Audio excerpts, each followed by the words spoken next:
Hi hello friends, ನಮಸ್ಕಾರ. Welcome to my channel. ಇವತ್ತು ನಾನು ನಿಮ್ಗೆ ಮಾಡಿ ತೋರಿಸ್ತಾ ಇರೋದು ಇನ್ಸ್ಟಂಟ್ ಪಡ್ಡು. ನಾನು ಒಂದು ಬಟ್ಲು ಅವಲಕ್ಕಿ ತೊಗೊಂಡಿದ್ದೀನಿ, ದಪ್ಪನ ಅವಲಕ್ಕಿ.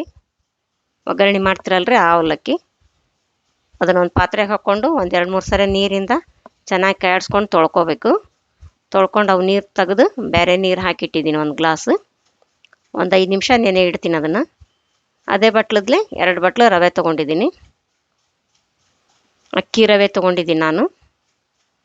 ನೀವು ಬೇಕಂದ್ರೆ ಸೂಜಿ ರವೆ ತೊಗೋಬೋದು. ನಾನು ರೇಷನ್ ಅಕ್ಕಿನ ಒಡಿಸಿದ್ದು ರವೆ ತೊಗೊಂಡಿದ್ದೀನಿ. ಇಡ್ಲಿ ರವಾಗಂತ ಒಡಿಸಿಟ್ಕೊಂಡಿದ್ದೀನಲ್ಲ ಅದನ್ನು ತೊಗೊಂಡಿದ್ದೀನಿ ನಾನು. ಇವಾಗ ಅದನ್ನು ಚೆನ್ನಾಗಿ ಒಂದು 2-3 ಸರಿ ಕೈಯಾಡಿಸ್ಕೊಂಡು ತೊಳ್ಕೊಬೇಕು. ತೊಳೆದು ನೀರು ಬಸ್ತಿಟ್ಕೊಂಡಿದ್ದೀನಿ ನೋಡಿರಿ.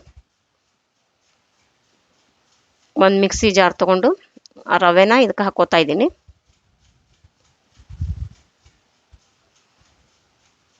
ಮತ್ತು ಅದಕ್ಕೆ ಅವಲಕ್ಕಿ ನೆನೆಸಿಟ್ಕೊಂಡಿದ್ದೀವಲ್ಲ ಅದನ್ನು ಅವಲಕ್ಕಿ ಹಾಕ್ಕೋತಾ ಇದ್ದೀನಿ ನೋಡಿ.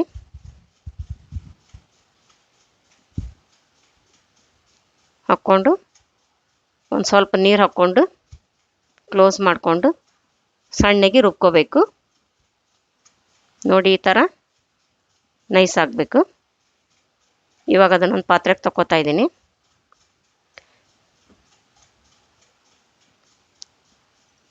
ಇನ್ನೊಂದು ಸ್ವಲ್ಪ ರವೆ ಮತ್ತು ಅವಲಕ್ಕಿ ಇದೆಯಲ್ಲ ಅದನ್ನು ಇದೇ ಥರ ರುಬ್ಕೋಬೇಕು. ರುಬ್ಕೊಂಡು ತಗೋಬೇಕು ಪಾತ್ರೆಗೆ, ಇದೇ ಪಾತ್ರೆಗೆ. ಇವಾಗ ಅದನ್ನು 10 ನಿಮಿಷ ಮುಚ್ಚಿಟ್ಬಿಡ್ರಿ. ಸಬ್ಬಸ್ಗೆ ಸೊಪ್ಪು, ಕರಿಬೇವಿನ ಸೊಪ್ಪು, ಕೊತ್ತಂಬರಿ ಸೊಪ್ಪು, ಜೀರಿಗೆ, ಹಸಿಮೆಣಸಿನ್ಕಾಯಿ ಮತ್ತು ಸಣ್ಣಗೆ ಹೆಚ್ಚಿದ ಈರುಳ್ಳಿ ಇದು ಹಿಟ್ಟಿಗೆ ಹಾಕ್ಕೊಳಕ್ಕೆ ನೋಡಿರಿ. ಇವಾಗ 10 ನಿಮಿಷ ಆಯ್ತಲ್ಲ ನೋಡಿ, ಎಷ್ಟು ಚೆನ್ನಾಗಾಗಿದೆ ನೋಡಿ. ಇವಾಗ ಚೆನ್ನಾಗಿ ಮಿಕ್ಸ್ ಮಾಡ್ಕೊಳ್ಳಿ. ಅದಕ್ಕೆ 2 ದೊಡ್ಡ ಈರುಳ್ಳಿನ ಸಣ್ಣಗೆ ಹೆಚ್ಚಿಟ್ಕೊಂಡಿದ್ದೀನಿ, ಅದನ್ನು ಹಾಕೋತಾ ಇದ್ದೀನಿ ನೋಡಿರಿ. ಮತ್ತು ಒಂದು 5 ಹಸಿಮೆಣಸಿನ್ಕಾಯಿ ಹೆಚ್ಕೊಂಡಿದ್ದೀನಿ ಸಣ್ಣಗೆ. ಮತ್ತು ಒಂದು ಸ್ವಲ್ಪ ಸಬ್ಬಸ್ಗೆ ಸೊಪ್ಪನ್ನ ತೊಳೆದು ಸಣ್ಣಗೆ ಹೆಚ್ಚಿಟ್ಕೊಂಡಿದ್ದೀನಿ, ಅದನ್ನು ಹಾಕ್ಕೋತಾ ಇದ್ದೀನಿ ನೋಡಿರಿ. ಮತ್ತೊಂದು ಸ್ವಲ್ಪ ಕರಿಬೇವಿನ ಸೊಪ್ಪು ಸಣ್ಣಗೆ ಹೆಚ್ಚಿ ಹಾಕ್ಕೋತಾ ಇದ್ದೀನಿ. ಮತ್ತು ಒಂದು ಸ್ವಲ್ಪ ಕೊತ್ತಂಬರಿನ ಸಣ್ಣಗೆ ಹೆಚ್ಚಿ ಹಾಕ್ಕೋತಾ ಇದ್ದೀನಿ ನೋಡಿರಿ. ನೀವು ಬೆಳಗ್ಗೆ ಎದ್ದ ಮೇಲೆ ಗುಣ್ಪಂಗ್ಲ ನಿಮ್ಗೆ ತಿನ್ಬೇಕು ಅನ್ಸಿದ್ರೆ ದಿಢೀರಾಗಿ ಮಾಡ್ಕೋಬೋದು. ಸ್ವಲ್ಪ ಜೀರಿಗೆ ಹಾಕ್ಕೋತಾ ಇದ್ದೀನಿ ನೋಡಿರಿ. ಇವು ಬೇಗನೆ ಆಗ್ತಾವು. ಮತ್ತೊಂದು ಸ್ವಲ್ಪ ಉಪ್ಪು ಮತ್ತು ಒಂದು ಸ್ವಲ್ಪ ಸೋಡಾ ಪುಡಿ ಹಾಕ್ಕೋತಾ ಇದ್ದೀನಿ. ಹಾಕ್ಕೊಂಡು ಚೆನ್ನಾಗಿ ಮಿಕ್ಸ್ ಮಾಡ್ಕೊಳ್ಳಿ.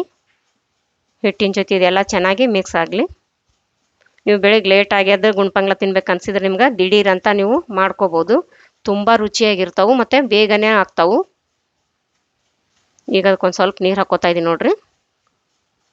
ನೀರು ಹಾಕ್ಕೊಂಡು ಮಿಕ್ಸ್ ಮಾಡ್ಕೋತಾ ಇದ್ದೀನಿ. ಚೆನ್ನಾಗಿ ಕಲಿಸ್ಕೊಳ್ಳಿ. ಮತ್ತು ನೋಡಿಕೊಂಡು ಇನ್ನೊಂದು ಸ್ವಲ್ಪ ನೀರು ಬೇಕಂದ್ರೆ ಹಾಕ್ಕೊಳ್ಳಿ.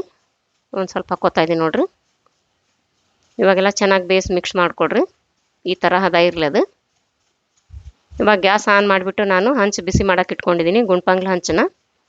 ಇವಾಗ ಹಂಚಿನ ಎಲ್ಲ ಮನೆಗೂ ಎಣ್ಣೆ ಹಾಕ್ಕೋತಾ ಇದ್ದೀನಿ ನೋಡಿರಿ. ಹಂಚು ಬಿಸಿಯಾಗಿದೆಯಲ್ಲ, ಇವಾಗ ಉರಿನ ಸಣ್ಣಗೆ ಇಟ್ಕೊಳ್ರಿ. ಸಣ್ಣಗೆ ಇಟ್ಕೊಂಡು ಇವಾಗ ಎಲ್ಲ ಮನೆಗೂ ಹಿಟ್ಟು ಹಾಕ್ಕೋತಾ ಇದ್ದೀನಿ. ತುಂಬ ರುಚಿಯಾಗಿರ್ತಾವೆ ನೋಡಿರಿ ಗುಣ್ಪಂಗ್ಲ, ನೀವು ಬೇಗನೆ ಆಗ್ತಾವೆ. ಒಂದ್ಸರಿ ನೀವು ಮಾಡ್ಕೊಂಡು ತಿಂದು ನೋಡಿ ಟೇಸ್ಟ್ ಹೇಗಿದೆ ಅಂತ ಕಮೆಂಟ್ಸ್ ಬಾಕ್ಸ್ನಲ್ಲಿ ಹಾಕಿ. ಇವಾಗ ಎಲ್ಲ ಮನೆಗೂ ಹಿಟ್ಟು ಹಾಕಿಬಿಟ್ಟು ಒಂದು ಪ್ಲೇಟ್ನ ಮುಚ್ಚಿಡಬೇಕು ನೋಡಿ. 1 ನಿಮಿಷ ಬಿಟ್ಟು ತೆಗೆದು ಪ್ಲೇಟ್ ಇವಾಗ ಸುತ್ತು ಎಣ್ಣೆ ಹಾಕ್ಕೊಳ್ರಿ. 1 ನಿಮಿಷ ಆದಮೇಲೆ ಪ್ಲೇಟ್ ತೆಗಿಬೇಕು. ಇವಾಗ ಎಲ್ಲದಕ್ಕೂ ಸುತ್ತಲೂ ಎಣ್ಣೆ ಹಾಕ್ಕೊಂಡು ಹೊಳಿಸಿ ಹಾಕ್ಕೊಳ್ರಿ. ನೋಡಿ ಎಷ್ಟು ಚೆನ್ನಾಗಿ ಬೆಂದಿದೆ, ಕಲರ್ ಎಷ್ಟು ಚೆನ್ನಾಗಿ ಬಂದಿದೆ ನೋಡಿ. ಹೊಳಿಸಿ ಹಾಕ್ಕೊಂಡಿಂದ 1 ನಿಮಿಷ ಬೇಯಿಸ್ಕೊಳ್ಳಿ. ಬೇಯಿಸ್ಕೊಂಡು ತಕ್ಕೊಳ್ಳಿ 1 ನಿಮಿಷ ಆದಮೇಲೆ. ನೋಡಿ ಎಷ್ಟು ಚೆನ್ನಾಗಾಗಿದೆ ನೋಡಿ, ಕಲರ್ ಕೂಡ ಎಷ್ಟು ಚೆನ್ನಾಗಿ ಬಂದಿದೆ. ನಿಮ್ಗೆ ತಿನ್ಬೇಕು ಅನಿಸ್ದಾಗ ದಿಢೀರಂತ ನೀವು ಮಾಡ್ಕೋಬೋದು. ರಾತ್ರಿ ನೆನೆಹಾಕಬೇಕು ಕಾಯಬೇಕು ಅನ್ನೋದು ಇಲ್ಲ, ಬೇಕಂತ ಬೇಗನೆ ಮಾಡ್ಕೋಬೋದು ನೋಡಿ ನೀವು. ಇವಾಗ ನೋಡಿ ಇನ್ನೊಂದು ಡಬ್ಬಿ ಹಾಕಿ ತೋರಿಸ್ತಾ ಇದ್ದೀನಿ. ಪ್ಲೇಟ್ ಮುಚ್ಚಿಬಿಟ್ಟು 1 ನಿಮಿಷ ಬಿಟ್ಟು ತೆಗೀರಿ ನೋಡಿ. ಇವಾಗ ಒಂದು ಸ್ವಲ್ಪ ಎಣ್ಣೆ ಸುತ್ತಲೂ ಹಾಕ್ಕೊಂಡು ಹೊಳಿಸಿ ಹಾಕ್ಕೊಡ್ರಿ. ಹೊಳಿಸಿ ಹಾಕಿದ್ಮೇಲೆ 1 ನಿಮಿಷ ಬಿಟ್ಟು ತಕ್ಕೊಡ್ರಿ. ನೋಡಿ ಎಷ್ಟು ಚೆನ್ನಾಗಾಗಿದೆ ನೋಡಿ. ಎಷ್ಟು ಚೆನ್ನಾಗಿ ಕಲರ್ ಕಾಣ್ತಾ ಇದೆಯಲ್ಲ ನೋಡಿ, ಎಷ್ಟು ಚೆನ್ನಾಗಾಗಿದೆ. ಮತ್ತು ಅಷ್ಟೇ ಸ್ಮೂತ್ ಆಗ್ಯಾವ ನೋಡ್ರಿ. ಅವು ಭಾಳ ಚಲೋ ಆಗ್ತಾವೆ ನೋಡ್ರಿ. ಒಂದ್ಸರಿ ಮಾಡ್ಕೊಂಡು ನೋಡ್ರಿ, ನೀವು ರುಚಿ ಹೇಗಿದೆ ಅಂತ ಗೊತ್ತಾಗುತ್ತೆ ನಿಮ್ಗೆ. ನೋಡ್ರಿ ಎಷ್ಟು ಚೆನ್ನಾಗಾಗಿದೆ. ಮುರಿದು ತೋರಿಸ್ತಾ ಇದ್ದೀನಿ ನೋಡಿ. ನೋಡಿ ಎಷ್ಟು ಚೆನ್ನಾಗಾಗಿದೆ ನೋಡಿ. ಅಷ್ಟೇ ಸ್ಮೂತ್ ಆಗಿದೆ ನೋಡಿ. ಸೂಪರ್ ಆಗ್ಯಾವ ನೋಡ್ರಿ. ಚಟ್ನಿ ಜೊತೆ ಈಗ ಸವಿಯಲು ಸಿದ್ಧ. ಈ ವಿಡಿಯೋ ನಿಮಗೆ ಇಷ್ಟವಾದಲ್ಲಿ ದಯವಿಟ್ಟು ಲೈಕ್ ಮಾಡಿ, ಶೇರ್ ಮಾಡಿ, ಸಬ್ಸ್ಕ್ರೈಬ್ ಮಾಡಿ ಮತ್ತು ಬೆಲ್ ಬಟನನ್ನು ಒತ್ತಿರಿ. ನೀವು ಬೆಲ್ ಬಟನ್ ಒತ್ತೋದ್ರಿಂದ ನಾನು ಹಾಕೋ ಮುಂದಿನ ವಿಡಿಯೋ ನಿಮ್ಗೆ ಮೊದಲು ಬರ್ತಾವ್ರಿ. ಧನ್ಯವಾದಗಳು.